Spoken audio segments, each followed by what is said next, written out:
ओम नमः शिवाय। मैं हूं ज्योतिष पंडित दीपक दुबे और उपस्थित हूं आपके साथ शुक्र के राशि परिवर्तन के प्रभाव को लेकर। शुक्र 25 अप्रैल से मेष राशि में प्रवेश कर रहे हैं। अभी तक यह अपने उच्च राशि मीन में गोचर कर रहे थे और इसके बाद अब यह मेष राशि में प्रवेश करेंगे और यहाँ पर उच्च के सूर्य के साथ इनकी युति भी है। बृहस्पति भी अभी कुछ समय तक देवगुरु यहाँ रहने वाले हैं, तो दो गुरुओं की टकराहट है, एक दैत्य गुरु और एक देवगुरु। हालांकि यहाँ पर देवगुरु बृहस्पति का अंश बहुत ही अब कम रह गया है, बिल्कुल ट्रांजिट फेज में है, तो इसलिए उतना अधिक प्रभावशाली यह दोनों लोगों का योग नहीं बनेगा। लेकिन शुक्र का जो मुख्य प्रभाव है मेष राशि में, उसका क्या मुख्य प्रभाव होगा हम इसके ऊपर चर्चा करेंगे, क्योंकि युति बहुत लंबे समय तक नहीं रहने वाली है और बलवान भी नहीं रहेगी, तो इसलिए युति पर उतनी चर्चा नहीं करेंगे। गोचर के ऊपर चर्चा करते हैं कि शुक्र के मेष राशि में जाने का क्या संभावित प्रभाव होगा आपके लग्न राशि के अनुसार। इसके ऊपर जो नए दर्शक हैं उन्हें बता दूं कि जो मेरा राशिफल है वह लग्न राशि के आधार पर है। इसके लिए आप चंद्र राशि, सूर्य राशि, नामाक्षर इत्यादि को आधार ना माने, बल्कि अपने लग्न राशि को आधार माने। दूसरा, यह बेहद सामान्य आधार पर होता है। आपको चाहिए कि कोई विशेष परिस्थिति हो तो आप अपनी कुंडली का विश्लेषण कराएं, उसके बाद किसी निष्कर्ष पर पहुंचें। जो लोग मुझसे परामर्श लेना चाहते हैं, मेरी वेबसाइट astrotips.in है, इसके माध्यम से आप मुझसे परामर्श ले सकते हैं। अब बात करेंगे सीधे गोचर के प्रभाव की कि किस प्रकार का जो है यह प्रभाव देने जा रहे हैं आप सभी के लिए लग्न राशि के अनुसार। मेष वालों के लिए मंगल जो है वो दूसरे भाव और सप्तम भाव के स्वामी हैं, लग्न राशि में आ रहे हैं। सीधी दृष्टि, मंगल शुक्र की सिर्फ एक दृष्टि होती है, सीधी दृष्टि, वह जाएगी अपनी तुला राशि पर। हर भाव में तुला पे ही दृष्टि जाएगी, क्योंकि मेष के होंगे तो सीधी दृष्टि तुला के स्व राशि पर जाएगी। तो यहाँ पर जो है आपके कार्य व्यापार में अच्छी वृद्धि का संकेत यह दे रहे हैं। अपने ऊपर इस समय धन भी खूब खर्च करेंगे। आपका जो धन है वो अपने शौक श्रृंगार, अपनी लग्जरीज, अपनी सुविधाओं के ऊपर, आप स्वयं के ऊपर इस समय जो है वो विशेष ध्यान देंगे। शुक्र के लग्न में आने का मतलब ये हो गया, विशेष करके अगर ये लाभेश भी हैं तो, कि आप अपने ऊपर विशेष ध्यान देंगे। आप शारीरिक रूप से अपने शौक श्रृंगार, अपने फैशन, अपने लग्जरीज के ऊपर आप विशेष ध्यान देंगे। कई लोग इसको स्वार्थ से भी जोड़ लेते हैं कि लग्न में शुक्र होता है तो लोग स्वार्थी होते हैं, लेकिन सच कहूँ तो इसमें व्यक्ति अपने को प्राथमिकता देता है और यह स्वार्थ नहीं बल्कि स्वधर्म हो जाता है। हाँ, अपने कहीं जिम्मेदारियों को इग्नोर करके और किसी के पास घर में खाने को भी नहीं है और हम उसमें अगर फैशन कर रहे हैं तो ये थोड़ा सा, या हम अपने ऊपर बहुत पैसा खर्च कर रहे हैं तो ये थोड़ा सा निगेटिव सामाजिक दृष्टिकोण से होता है। लेकिन अगर वैसे मैं देखूं तो यह बहुत हद तक ठीक भी है कि व्यक्ति स्वधर्म का पालन करता है और अपनी चीज़ों को प्रायोरिटी देता है, तो ये एक अच्छी बात है। जो है वाक्पटुता बहुत अच्छी रहेगी, आत्मविश्वास बहुत बढ़ा चढ़ा रहेगा, किसी से भय नहीं होगा, किसी से भयभीत नहीं होंगे, और व्यापारिक दृष्टिकोण से यह काफ़ी अच्छा है। व्यापार और प्रेम संबंधों के लिए यह शुक्र का गोचर बहुत अच्छा है। वैवाहिक जीवन में भी निजता बढ़ेगी, करीबियाँ बढ़ेंगी। हालांकि सूर्य का और गुरु का प्रभाव बहुत अच्छा यहाँ नहीं है, लेकिन मैं बात शुक्र की कर रहा हूँ, तो शुक्र का अगर इस समय प्रभाव होगा तो संबंधों में और प्रगाढ़ता आएगी और नज़दीकियाँ आएगी। तो कुल मिलाकर शुक्र का यहाँ पर आना शुभता लिया हुआ दिखाई दे रहा है। एक चीज़ और है कि शुक्र जो है वो सहायक मार्केश की, कई लोग इसको मुख्य मार्केश मानते हैं, लेकिन मेरे अपने अनुभव से मेष वालों के लिए बुध मुख्य मार्केश हो जाते हैं। बुध और शुक्र का कॉम्बिनेशन हो तो सेहत को लेकर के थोड़ी सी परेशानी कुछ लोगों को उत्पन्न हो सकती है, और स्पेशली अभी मंगल है नहीं मेष पर, तो इस कारण स्वास्थ्य को लेकर के अगर शुक्र या बुध का कॉम्बिनेशन किसी का बन रहा हो, या बुध शुक्र का या शुक्र बुध का, और उसमें प्रत्यंतर में मंगल हो, तो स्वास्थ्य को लेकर के विशेष सावधानी आपको रखनी चाहिए। वृषभ वालों के लिए शुक्र जो है वो लग्नेश है और छठे भाव के स्वामी है। यह आपके द्वादश भाव में गोचर कर रहे हैं। यहाँ से इनकी सीधी दृष्टि जो है वो छठे भाव पर पड़ेगी।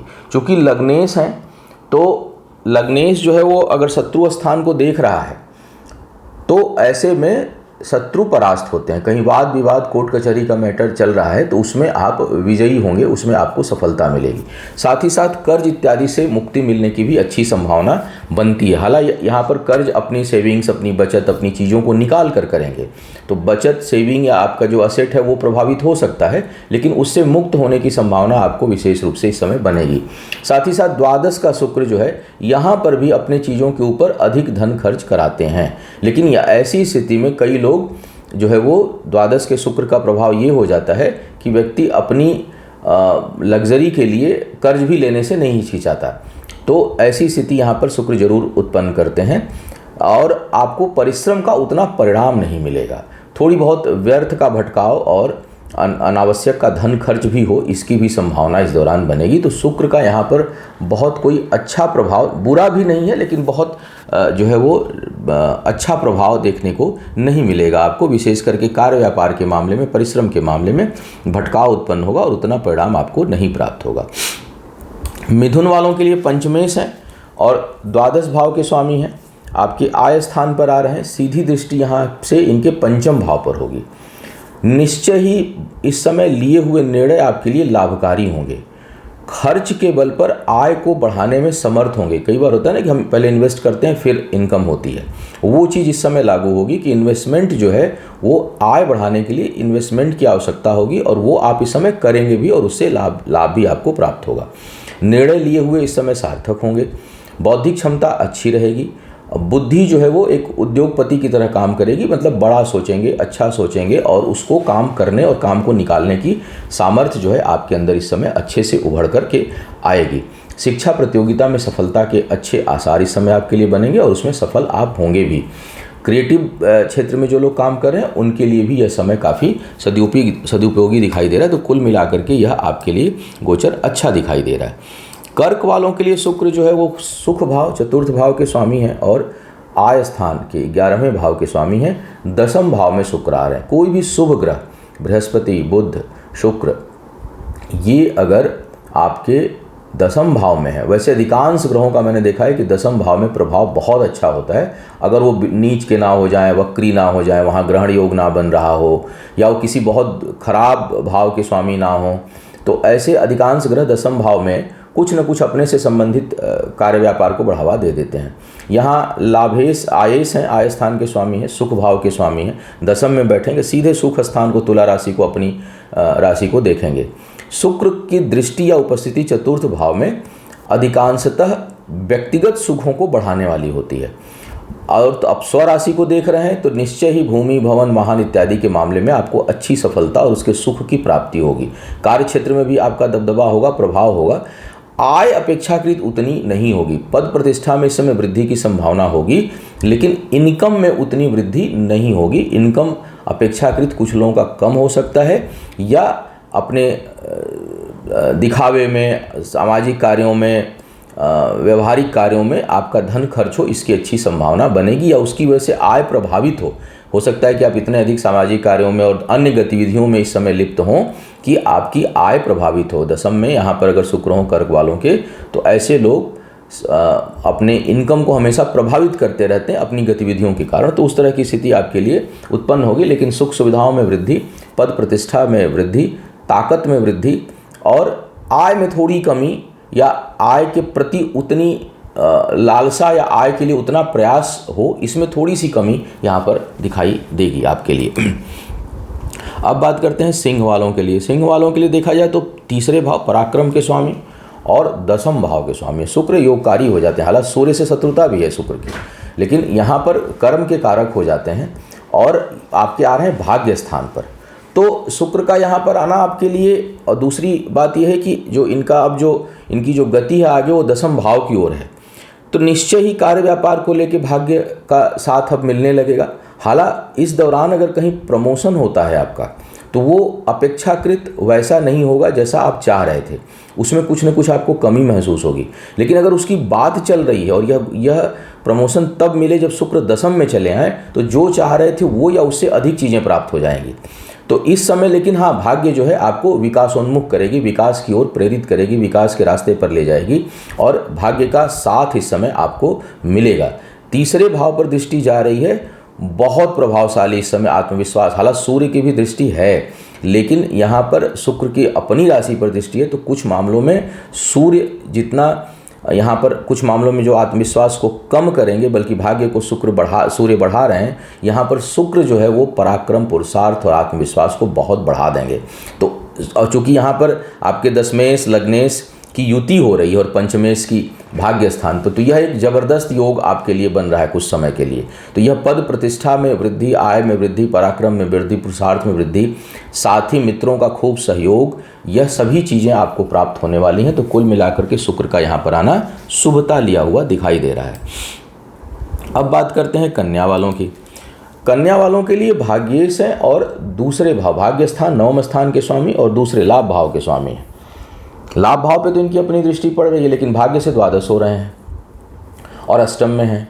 तो यह भाग्य भंग टाइप का योग बना देंगे आपके लिए, और भाग्यवश कुछ हानि होने की संभावना बनेगी। हालांकि अष्टम से अपनी राशि पर दृष्टि इनकी जा रही है, तो यह थोड़े बहुत लाभ की ओर तो प्रेरित करेंगे, लेकिन कुल मिलाकर के भाग्य का जहाँ सहारा होगा वहाँ आपको बहुत सहयोग नहीं मिलेगा। भाग्य में कुछ न कुछ भाग्यवश परेशानी, कुछ न कुछ कठिनाई, और अचानक काम बनते बनते रुकें, मानसिक तनाव में वृद्धि हो, स्वास्थ्य के ऊपर धन खर्च हो, इस तरह की संभावनाओं को शुक्र यहाँ पर बढ़ाएंगे। तो कुल मिलाकर के कन्या वालों के लिए शुक्र का यह राशि परिवर्तन अच्छा नहीं है। आपको थोड़े धैर्य से काम लेना चाहिए, और भाग्य भरोसे कहीं कोई बड़ा इन्वेस्टमेंट या कहीं कोई बड़ा स्टेप आपको नहीं लेना चाहिए जहाँ सिर्फ भाग्य का साथ हो, जब तक शुक्र का गोचर यहाँ रहने वाला है, क्योंकि यह आपके लिए आर्थिक हानि और स्वास्थ्य संबंधी हानि और भाग्य में कठिनाई उत्पन्न कर देगा। तो कुल मिलाकर के कन्या वालों के लिए यह गोचर ठीक नहीं दिखाई दे रहा है। अब बात करते हैं तुला वालों के लिए। तुला वालों के लिए शुक्र जो है वो अष्टम और लग्न के स्वामी हैं, सप्तम भाव में आ रहे हैं, लग्न को पर सीधी दृष्टि पड़ेगी। तो यह आपके आत्मविश्वास को तो बहुत बढ़ाएंगे, अपराजय स्थिति उत्पन्न करेंगे, परिश्रम का साथ मिलेगा, जीवन साथी के साथ मिलकर काम करने से आपकी संभावनाएं और बढ़ेंगी, धन इत्यादि में वृद्धि होगी। हालांकि थोड़ा सा यहाँ पर कॉन्फ्लिक्शन है, क्योंकि जो सप्तमेश है वो छठे भाव में है, तो मंगल जहाँ एक और हानि का योग बनाएंगे, शुक्र वहीं लाभ का योग बनाएंगे। तो दोनों का प्रभाव मिला करके थोड़ा सा न्यूट्रल स्थिति उत्पन्न करेगा, न तो बहुत लाभ होगा न बहुत हानि होगी, इस तरह की स्थिति आपके लिए उत्पन्न होगी। तो और शुक्र जो है वो अष्टमेश भी है, अष्टमेश होकर के सप्तम भाव में, तो जीवन साथी के स्वास्थ्य से संबंधित कुछ हद तक समस्याएं उत्पन्न हों। बहुत से लोगों के लिए शुक्र सप्तम में अगर हो लग्नेश होकर के, तो ऐसे लोगों के संबंध एक से अधिक होने की संभावना होती है। गोचर में है तो नए संबंध पनप सकते हैं आपके लिए, प्रेम संबंध नए उत्पन्न हो, इसकी भी संभावना से इनकार नहीं किया जा सकता। वृश्चिक वालों के लिए द्वादश भाव के स्वामी है और सप्तम भाव के स्वामी है, सप्तमेश होकर के यहाँ पर छठे भाव में यह आ रहे हैं। अनावश्यक, एक तो मंगल के साथ थोड़ा शत्रुवत व्यवहार भी है, ऊपर से मंगल वालों के लिए, वृश्चिक वालों के लिए भी शुक्र और बुध मार्केश की भूमिका में हो जाते हैं, छठे भाव में है, रोग इत्यादि परेशान कर सकते हैं, जीवन साथी के कारण मानसिक कष्ट हो, आर्थिक हानि हो, धन की हानि हो, धन का व्यय हो, खर्च हो, इसकी संभावना बनेगी। वैवाहिक जीवन में भी कुछ न कुछ कठिनाई उत्पन्न हो, इसकी भी संभावना से इनकार नहीं किया जा सकता। जिनके परमानेंट कुंडली में इस तरह के योग होंगे, उनका वैवाहिक जीवन थोड़ा पीड़ित रहता है, या रिश्ते कई बार बन के टूट जाते हैं। तो रिश्तों को लेकर के सावधान आपको रहना होगा। व्यापार में इस समय धन नहीं खर्च करना है, नए अनुबंध से बचिए जब तक शुक्र यहाँ पर हैं, और अनावश्यक के व्यय पर आपको नियंत्रण करना होगा। सेहत का भी थोड़ा सा ध्यान आपको रखना चाहिए। कुल मिलाकर के शुक्र का यह गोचर वृश्चिक वालों के लिए अच्छा नहीं है। अब बात करते हैं धनु वालों के लिए। धनु वालों के लिए जो है ये आय स्थान के स्वामी हैं, एकादश भाव के, और छठे भाव के स्वामी हैं, आ रहे हैं। यह जो है आपके पंचम भाव में गोचर कर रहे हैं। यहाँ पर सीधी दृष्टि आय स्थान पर है, तो यह इनकम में अप्रत्याशित वृद्धि कर सकते हैं, आपके शिक्षा प्रतियोगिता में आपको सफल बना सकते हैं, संतान को सहयोग करने के लिए आपका धन खर्च होगा, संतान के सहयोग पर धन खर्च होगा। कई लोगों को के लिए संतान और शिक्षा को प्राप्त करने के लिए, संतान प्राप्त करने के लिए, शिक्षा प्राप्त करने के लिए हो सकता है कि बहुत से लोग कर्ज भी लें, तो कर्ज की भी संभावना बनेगी। लेकिन यह खुद के शिक्षा प्रतियोगिता में वृद्धि और आय में अप्रत्याशित वृद्धि का संकेत दिखा रहे हैं। आप आय को लेकर के प्रेरित होंगे और निश्चय करेंगे, अपने आप को और डिटरमाइन करेंगे कि मुझे इनकम बढ़ानी है। अगर व्यापार के क्षेत्र में है तो उसमें और अधिक वृद्धि होने की संभावना आपके लिए बनती है।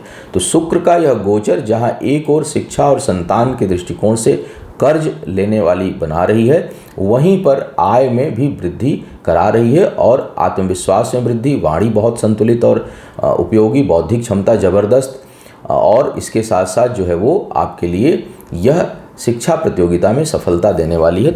तो अगर एक चीज़ नकारात्मक है लेकिन बाकी सारी चीज़ें जो है वो पॉजिटिव डायरेक्शन में हैं, और वो जो नकारात्मक भी है वह किसी शुभ उद्देश्य से है। तो कई बार हम कर्ज लेते हैं, लेकिन हम कई लोग कर्ज जो है अनावश्यक की चीज़ों के लिए ले लेते हैं, लेकिन यहाँ पर जो कर्ज अगर होता भी है तो वह सार्थक दृष्टिकोण से होगा और शुभ कार्यों के लिए होगा, तो अच्छी बात है। मकर वालों के लिए शुक्र जो है 10वें भाव के स्वामी है, 5वें भाव के स्वामी है। यहाँ पर बैठे हैं आपके 4th भाव में। शुक्र की यह स्थिति जहाँ एक और भौतिक सुख सुविधाओं को बढ़ाने वाली है, कर्म क्षेत्र पर जबरदस्त प्रभाव, पद प्रतिष्ठा में वृद्धि, पारिवारिक जीवन में शुभता, सुख, जमीन जायदाद और पैतृक संपत्ति से लाभ की स्थिति को उत्पन्न कर रहा है।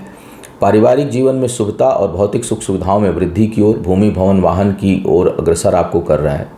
वहीं पर यह संतान सुख के लिए ठीक नहीं है। संतान के कारण कुछ न कुछ कठिनाई या उसके ऊपर व्यय, और अगर अस्थायी कुंडली में यहाँ पर शुक्र हो और किसी शुभ ग्रह की दृष्टि पंचम में नहीं हो तो ऐसे लोगों को संतान प्राप्ति में बहुत कठिनाई होती है। तो आपको थोड़ा सा संतान वाला क्षेत्र जो है वो ठीक नहीं है। शिक्षा प्रतियोगिता में भी कुछ हद तक, जैसा मैंने कहा कि शुभ ग्रहों की दृष्टि अगर ना हो पंचम भाव पर, तो यह शिक्षा प्रतियोगिता में भी आपके लिए बाधा उत्पन्न करते हैं, या उतनी शिक्षा आप ग्रहण नहीं कर पाते जितनी आपको करनी चाहिए। कुछ न कुछ वहाँ पर निगेटिव प्रभाव शुक्र यहाँ पर दे देते हैं, तो उस पर आपको अधिक ध्यान देना है। लेकिन कार्य क्षेत्र के लिए बहुत ही अच्छा परिणाम शुक्र यहाँ देंगे आपको गोचर के दौरान। कुंभ वालों के लिए शुक्र जो है भाग्य स्थान के स्वामी है और सुख भाव के स्वामी है, 4th भाव के स्वामी है। 3रे भाव में गोचर कर रहे हैं, सीधी दृष्टि भाग्य स्थान पर पड़ेगी।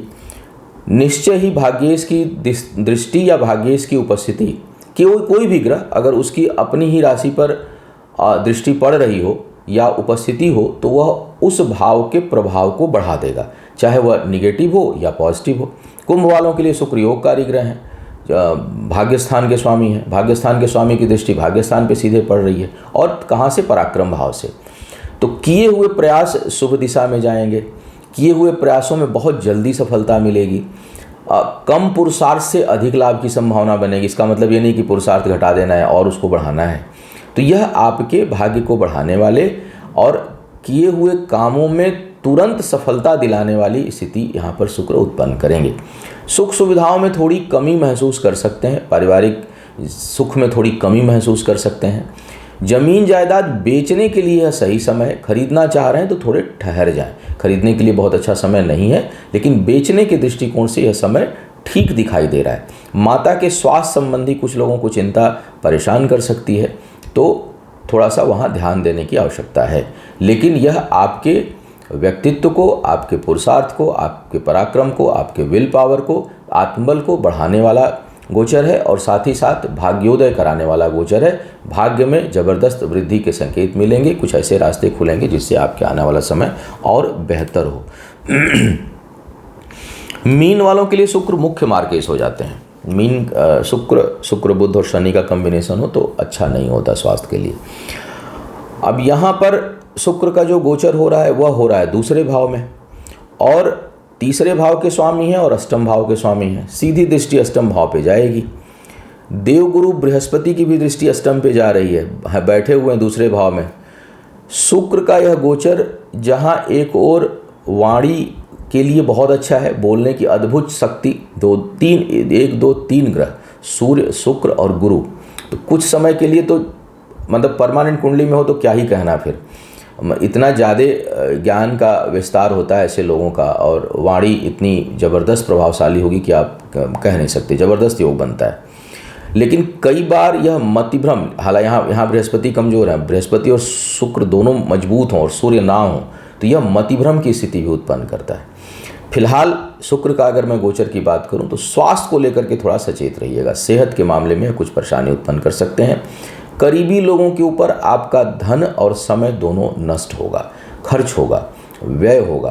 ये समय भी इसमें लग सकता है, आपका शारीरिक श्रम भी लगे, समय भी लगे, और इसके साथ साथ धन भी खर्च हो, यह संभावना अधिक बन रही है। आपको करीबी लोगों के कारण कुछ न कुछ हानि का भी योग यहाँ पर बन रहा है। कहीं किसी की आप मदद करेंगे उसका परिणाम ठीक नहीं आएगा, या वह अगर धन के रूप में है तो वह जल्दी रिटर्न होकर के नहीं आएगा।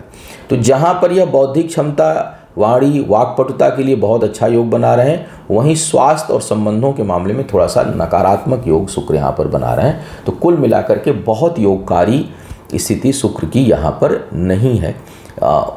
जहाँ कमज़ोर क्षेत्र है वहाँ आपको सावधान रहने की आवश्यकता है। तो यह था शुक्र के गोचर का संभावित प्रभाव। उम्मीद है आपको मार्गदर्शन मिला होगा। आपका आने वाला समय शुभ हो, आयु, आरोग्य और ऐश्वर्य की वृद्धि हो। इन्हीं शुभकामनाओं के साथ आपसे विदा लूंगा।